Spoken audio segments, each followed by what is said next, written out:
আমাদের হাতে বিষ তুলে দিক, আমরা বিষ খেয়ে মারা যাবো।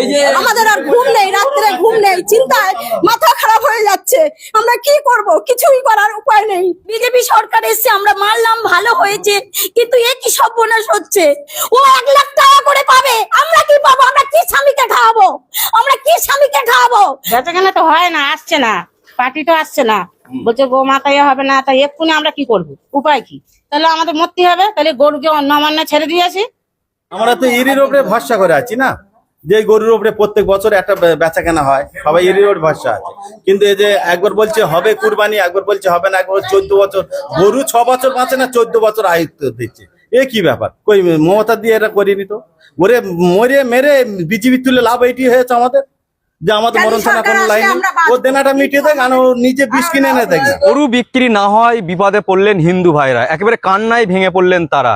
আমি এই মুহূর্তে রয়েছি ভাঙড়ের বামনিয়া গোয়ালবাড়ি এলাকায়। সেখানে একেবারে একের পর এক গরু চাষি হিন্দু ভাইরা, তারা কিন্তু ঘোষ ভাইরা, তারা কিন্তু একেবারে কান্নায় ভেঙে পড়েছেন যে এই গরুগুলো কুরবানি ঈদের আগে তাদের এই গরুগুলো বিক্রি হয়, কিন্তু গরু বিক্রি না হয় বিপদে পড়েছেন তারা, কান্নায় ভেঙে পড়েছেন।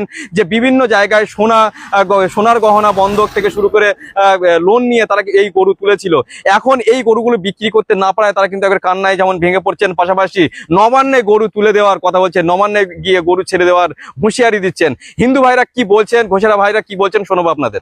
মুসলিম বা তারাও হিন্দু, তারা তো মিশছে একসাথে, আমরা তো একসাথে আছি। তারা কোনোদিন দেনদারি করেনি কি কারু আমাদের গলা ধাক্কা দিইনি। ওদের কুরবানিটা ওদের করতে দাও, আমরা বাঁচি। আমি কি করবো এবার, আমি কি করব? আমার এই 5 লাখ টাকা ব্যাংকে দেনা, আরো বাইরে থেকে 3 টাকা করে 4 টাকা করে সুদে নিয়েছি 5 লাখ টাকা। তাকে কি করে মেটাবো আমি?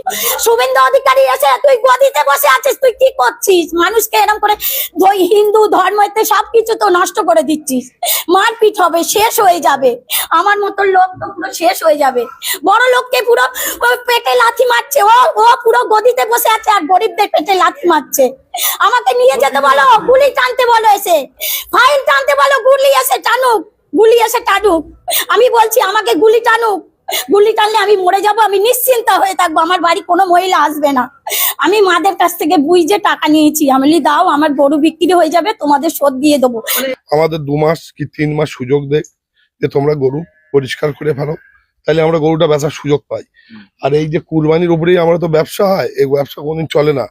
কিন্তু কুরবানিটা বন্ধ করা মানে ব্যবসাটা বন্ধ। আমি চাই কুরবানির এবারটা হোক, সিস্টেম বেঁধে দেয়, সিস্টেম অনুযায়ী কুরবানিটা হোক। পরের বারে না হয় আমরা কুরবানির জন্য আমরা বেদির ব্যবসা করবো না, গরু পুষবো না, অন্য কিছু করে খাবো। আমাদের ব্যবসার কোনো পুঁজি নেই, আমাদের ব্যাংকের লোন আছে, লোকের কাছে ইন্টারনেট টাকা আছে, ভুসির দোকান আছে, ওষুধের দোকান আছে, বিচুলি এলা আছে, সবই আমাদের দেনা করে করা। কিন্তু এই গরু বিক্রি হবে না, আবার কষাই বন্ধ, মানে তারপরে আমাদের অবস্থা খুব খারাপ।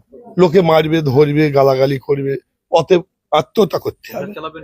ওই তো কিছু করার নেই। দেনা না থাকতো তাহলে আমি না সংসার, আমি অন্য জায়গায় মজুরি খাটতুম, 400 টাকা রোজে সংসার চালাতুম। গরিব আছে কিনা পার্টি আসে না, কারকে বেচবো গরুগুলো, কাকে দেবো? পার্টি তারা কুরবানি বলছে কুরবানি হবে না, কুরবানি করতে দেবে না। হ্যাঁ, আমরা এই ধার দেনা করে বছরে এরকম গরু বছর তুলি, বউদের গয়না পায়না বন্ধক দিয়ে ধার দেনা সুদি পুদি টাকা ব্যবসা এটা আমাদের করা হয়, আবার বেঁচে কিনে দেনা দুর্নীতি দেওয়া হয়। কিন্তু এবার তো মোটি একটাও বিক্রি হয় না। 14 বছরের গরু জবাই করা যাবে? 14 বছর থাকলে থাকে গরু? 14 বছর গরু বাঁচে মোট, অথবা 20 বছর 21 বছর। 14 বছর তার আগে তো গরু মরে যায় তো অনেক। 14 বছর গরু থাকে? 14 বছর গরু আপনাদের চলবে কি করে? আমরা চলবে কি করে চিন্তা, চলবে কি করে সেটা পরের কথা। একটু যদি পরে টাকা না দিতে, তেল কেন গলা জড়িয়ে দিতে হবে? কেন খুদি টাকা নেওয়া, আমরা কি করবো? টাকা দিতে তাদের টাকা পরে দিতে হবে না? বউদের গয়না বন্ধক দেওয়া আছে, তাহলে সেখানে ছাড়াবো কি করে আমরা? কি করবেন এবারে গরুগুলো? গরু কি সেটা চিন্তা করছি, গরু যদি না বিক্রি হয়, যদি না হয়, আমরা কি করবো এখন? কোথায় যাবো?